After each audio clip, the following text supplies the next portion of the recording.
Message is titled A Blessing of Joseph. Die Botschaft von heute heißt Ein Segen von Josef. Now we see this in Genesis 41, 51 and 52 where Joseph names his firstborn Manasseh, for he said, God has made me to forget all my hardship and all my father's house. And then in the next verse in 52 he names his second son Ephraim, which means fruitfulness or double fruit. And he says, God has caused me to be fruitful in the land of my affliction. Und wir lesen das in 1. Mose 41, 51 bis 52. Josef gab dem Erstgeborenen den Namen Manasse, denn Gott hat mich vergessen lassen, all meine Mühe, Sorge, Unglück und das ganze Haus meines Vaters. Und dem Zweiten gab er den Namen Ephraim, denn Gott hat mich fruchtbar gemacht im Land meines Elends. Now, the names Ephraim and Manasseh are important, and we'll look at those a little in detail more later, but so is Joseph's birth. It is just as important. Die Namen und die Geburt der Söhne Josef und Manasse sind wichtig und ihre Bedeutung, aber genauso wichtig ist auch die Bedeutung und die Geburt von Josef selbst. In Genesis chapter 30, we see this when he was born. His mother Rachel said, God has removed all my reproach and will add. Nämlich als Josef geboren wurde, da lesen wir in 1. Mose 30, dass Rahel, die Mutter, sagt, Gott hat weggenommen all mein Leid und hat hinzugefügt. So we see it's like a prophetic thing is being done when Joseph is born. He has been called both a deliverer and an increaser. Also so eine prophetische Bedeutung, denn er wurde da schon genannt, nämlich als ein Retter und als einer, der zunimmt, der etwas steigert. Now we see again that Joseph recognized and understood this by these names that he gave his two sons. Und wir können daraus auch sehen, dass Josef das verinnerlicht hat, als er seinen Söhnen dann die Namen gegeben hat. Again, Manasseh, the firstborn, he said, cause to forget, or in other words, to remove and to deliver. Manasse, der Erstgeborene, das bedeutet, es führt dazu, dass ich etwas vergesse, dass ich befreit werde von etwas, dass etwas weggenommen wird. And Ephraim, the secondborn, which means again double fruit or increase, again in the land of affliction. Und Ephraim, der Zweitgeborene, bedeutet doppelte Frucht, bedeutet der vermehrt, eine Frucht, die sich vermehrt im Lande des Elends. Now, what I really want to look at right now is this word cause to forget, or the word forget here. Und wo ich mich drauf jetzt konzentrieren möchte, ist dieses Wort verursacht zu vergessen. This Hebrew word, Dieses hebräische Wort in this passage only in the Bible, ist an dieser Position in der Bibel einzigartig, again, weil only in Genesis 41 verse 51 does it mean this. nämlich nur in 1. Mose 41, Vers 51 hat es die folgende Bedeutung. It means to remove the influence of. Es bedeutet die Wirkung und die Auswirkung und den Einfluss von etwas wegzunehmen. In other words, In anderen Worten, God removed the influence of his hardship and his affliction. Gott hat den Einfluss und den Effekt von Josefs Not weggenommen. In other words, he removed the influence of all of Joseph's trouble, his sorrow, all the evil done against him, his trauma, his misery, pain, injuries. Hier bezeugt Josef, dass Gott von ihm weggenommen hat den Einfluss von aller Not, von seinen Problemen, vom Kummer, von dem Elend und Leid, was ihm zugefügt wurde, von den Verletzungen. And he removed the influence of all of the heartbreak, disappointment, discouragement, and all these other things that had come and you would understand would come upon Joseph's life as a result of all the evil that had been done against him. Und auch den Einfluss von dem zerbrochenen Herzen, von den Enttäuschungen, von den Entmutigungen, von der Ablehnung, von der Depression und alles, was ihm auch angetan wurde, die Auswirkungen davon. So let's take a minute and just think about this, what influence really means, and see what God actually removed. Lass uns noch mal kurz da reinschauen, was dieser Einfluss wirklich bedeutet und was Gott demnach weggenommen hat. And not only that, what I believe is, just like Joseph, God can deliver us from the same thing. Und ich glaube, das war nicht nur bei Josef so, sondern Gott kann auch uns von diesen Dingen befreien. from the influence of things that have happened to us. So again, what is influence? Nämlich von dem Einfluss der Dinge, die uns geschehen sind. Was bedeutet also Einfluss? So by definition, influence is a force applied and or received consciously or unconsciously. Per Definition ist Einfluss eine Kraft, die angewendet wird oder empfangen wird, bewusst oder unbewusst. Influence speaks of authority or power over, Einfluss spricht auch davon, dass da eine Autorität oder eine Kraft über etwas ist, to direct, etwas zu leiten, to control, zu kontrollieren, or to have an effect on, einen Effekt auf etwas or ausüben to change a person's mind, oder auch die Art und Weise eines anderen Denken zu ändern, their thoughts, die Gedanken zu beeinflussen, their character, den Charakter, their behavior, das Verhalten, their choices, ihre Wahl, their development, die Entwicklung der and Person more importantly, the way a person psychologically responds and reacts in particular to these things that happen. und was noch wichtiger ist, auch die Art und Weise, wie ein Mensch dann in psychologischer Weise auf etwas reagiert. See, it's not that you forget the events. Joseph did not forget the events because that would have been detrimental or can be detrimental. Es geht nicht darum, dass man die Ereignisse, die passiert sind, vergisst. Josef hat sie auch nicht vergessen, was ihm angetan wurde, aber das wäre auch sogar schädlich. But I want you to think about it in this way. Aber ich möchte einfach mal anders rangehen. Remember in John 16:21 what Jesus says concerning a woman who is giving birth. In Johannes 16, Vers 21, erinnere dich, wie Jesus das beschreibt, wenn eine Frau ein Baby bekommt. About the pain and the anguish of that birth. She forgets the pain and anguish when the fruitfulness comes because that which is produced produces great joy.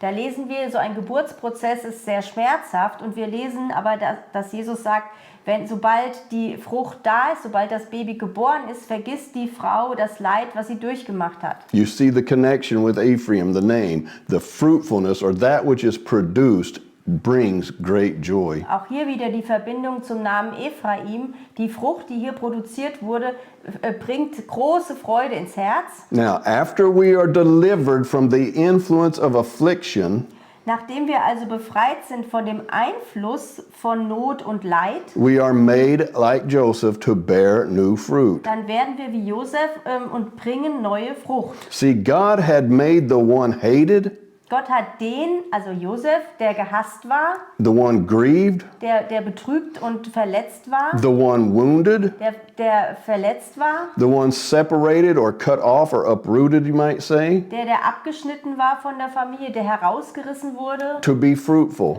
den hat er fruchtbar gemacht. And when I was reading this and studying this, I thought of the story of Aaron's rod that budded.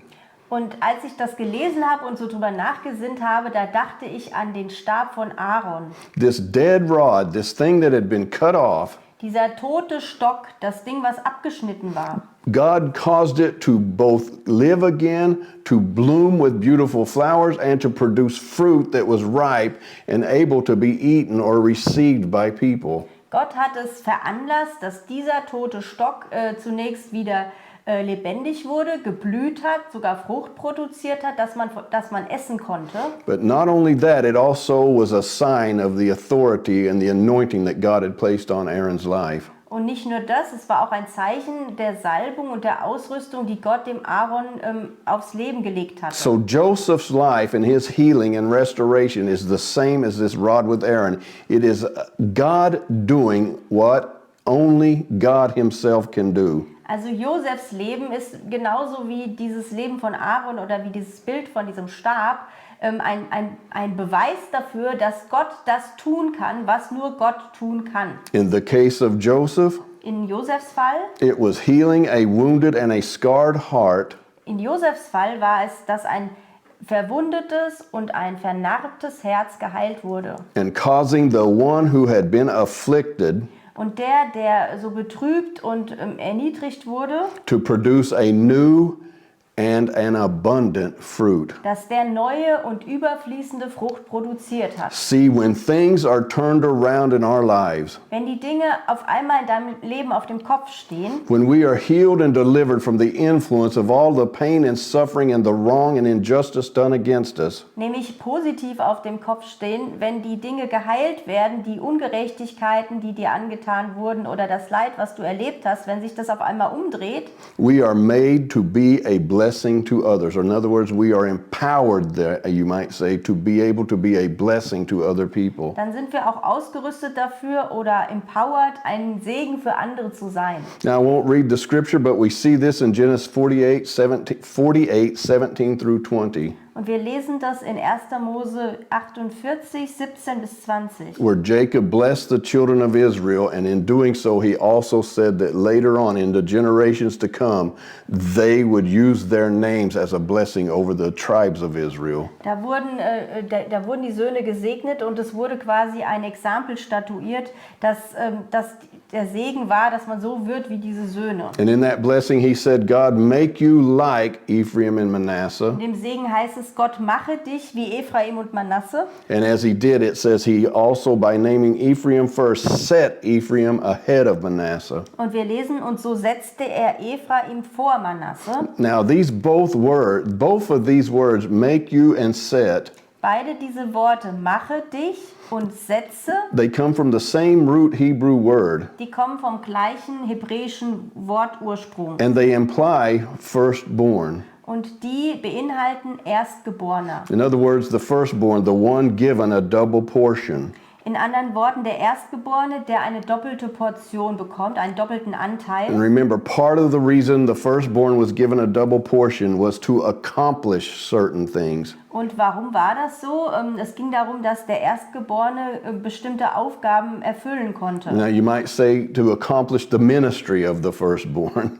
Vielleicht, dass man sagt, dass er die Position des Erstgeborenen auch ausführen kann. But what we see is that this new fruit or this increase is given the position of the firstborn. Aber was wir sehen können, ist, dass diese Zunahme, dass die mit der Position des Erstgeborenen zu tun hat. In other words, what is produced out of us after God has healed us and removed these influences In anderen Worten, was Gott in uns herausproduziert, nachdem er den negativen Einfluss der Geschehnisse weggenommen hat, you might say it becomes our ministry.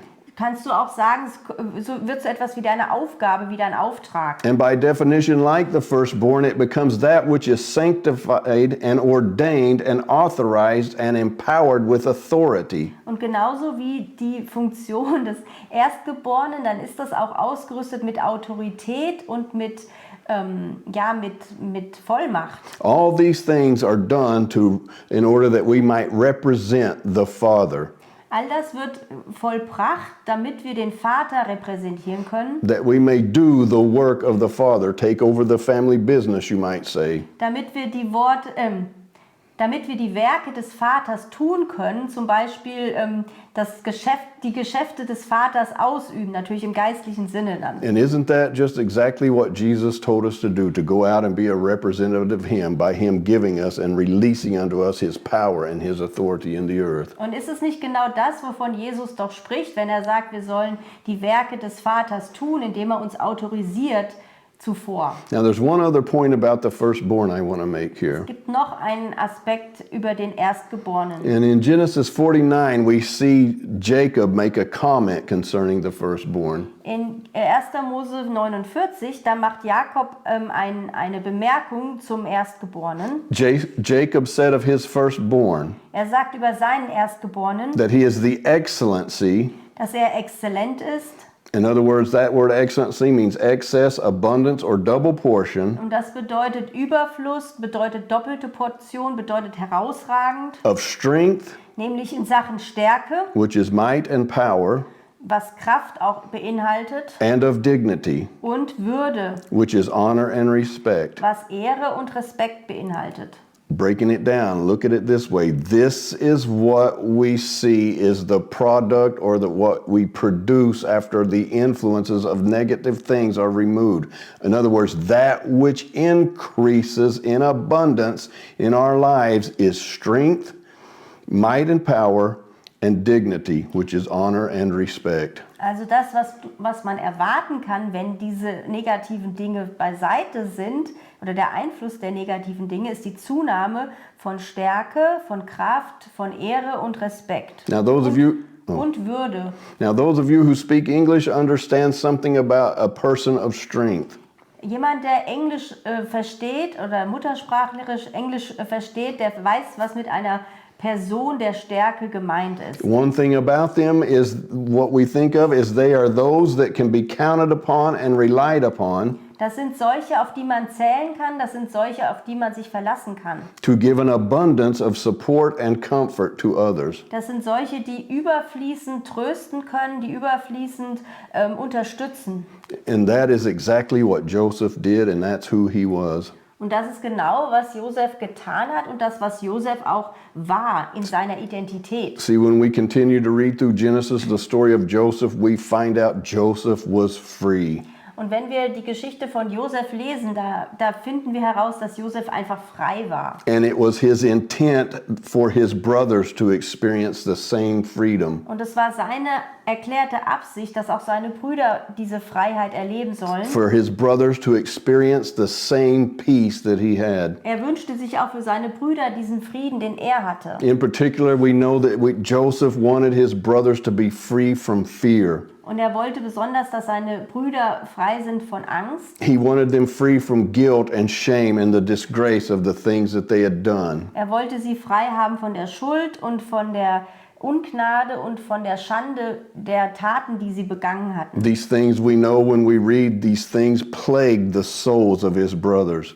Denn wir lesen, dass diese Dinge die Seelen der Brüder sehr belastet haben. And he did this through his ministry of peace and preservation. Und er tat es durch seinen Dienst der Bewahrung, Erhaltung und His ministry of rescue, deliverance and forgiveness. seinen Dienst der Heilung, seinen Dienst der Rettung, seinen Dienst der Vergebung.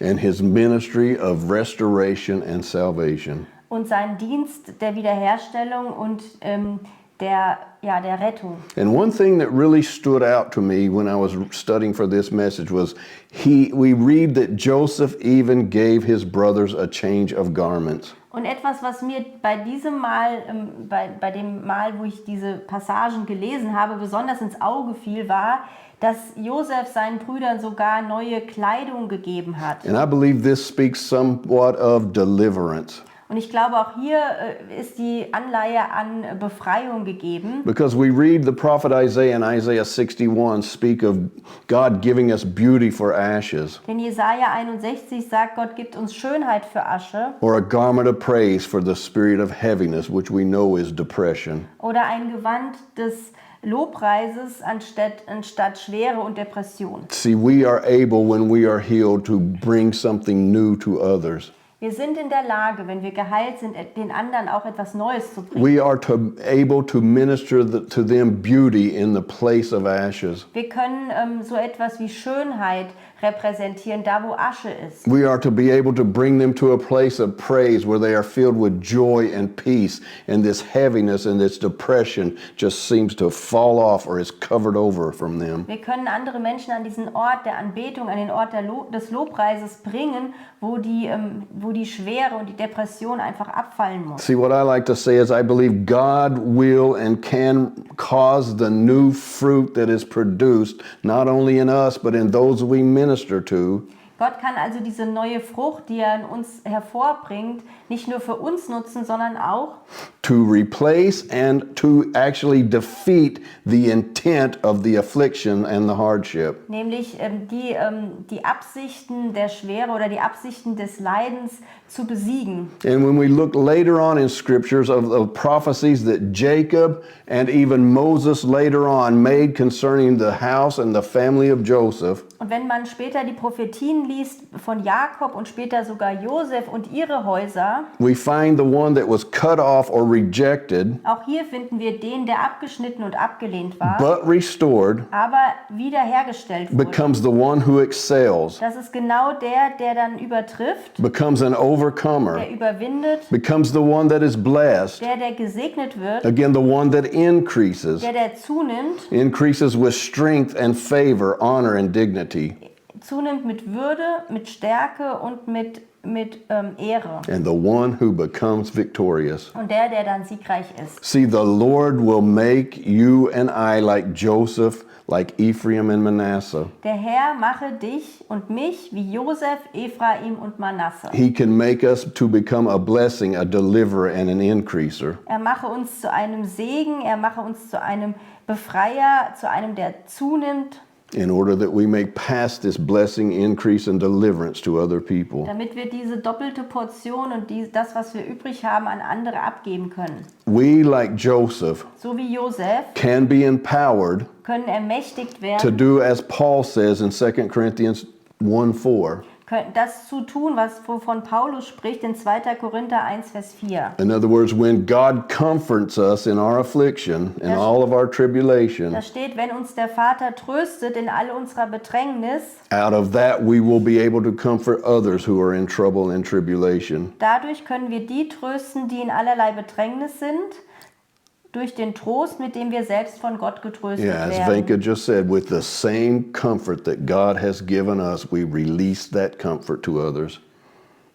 Now, out of suffering, Aus dem Leid, out of trauma, aus Trauma, out of injustice, aus out of Ungerechtigkeit, betrayal, aus Verrat, rejection, Ablehnung, sorrow, Leid, pain, Schmerz, we are empowered again to deliver others from the very same. sind wir ermächtigt, die anderen von diesen selben Dingen zu befreien. I want to say it this way. Ich möchte es nochmal anders ausdrücken. God will take you from a wounded heart Gott nimmt dich von einem verletzten Herzen and make of you a person that heals wounded hearts. und mache dich zu einem, der andere verletzte Herzen heilt. Jesus will make you fruitful. Jesus wird dich fruchtbar machen. He will bring you increase. Er wird dir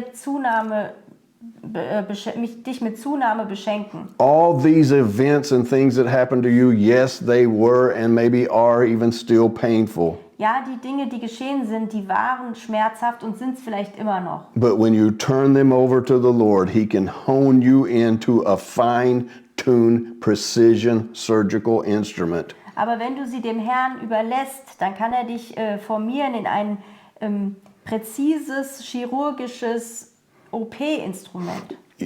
To be used to deliver and heal others from the things that are plaguing and limiting and prohibiting them. Damit du andere helfen kannst, von dem frei zu werden, was sie belastet, was sie behindert und was sie aufhalten möchte. Today is your day to forget. Heute ist der Tag des Vergessens. Today is the day you forget.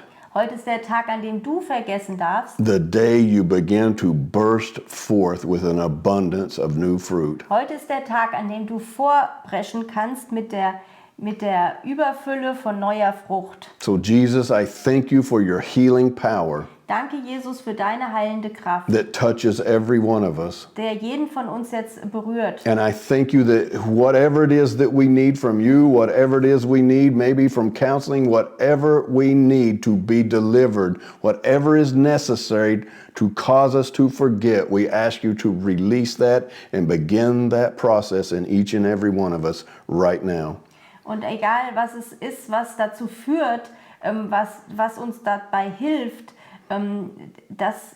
den Einfluss dessen zu vergessen, was uns angetan wurde, ob das jetzt Beratung ist oder ob das etwas anderes ist, dass du es bringst, was unserer Heilung dient, Jesus. And I thank you now that you have anointed us and empowered us Und ich danke dir, dass du uns jetzt gesalbt hast und ausgerüstet hast, to go forth as a blessing, damit wir nach vorne gehen als ein Segen, to help break the yokes of bondage and heaviness. damit wir die Jochs der Gefangenschaft und die Jochs der Schwere lösen können. that so many in the world are carrying today because of their rejection, betrayals, traumas, and misjustice. Unter denen viele Menschen leiden, weil ihnen traumatische Dinge oder Ungerechtigkeit oder Leid zugefügt wurden. So I hope you found this message interesting. God bless you, and we'll see you again. Ich hoffe, ihr habt diese Botschaft interessant gefunden und Gottes Segen euch.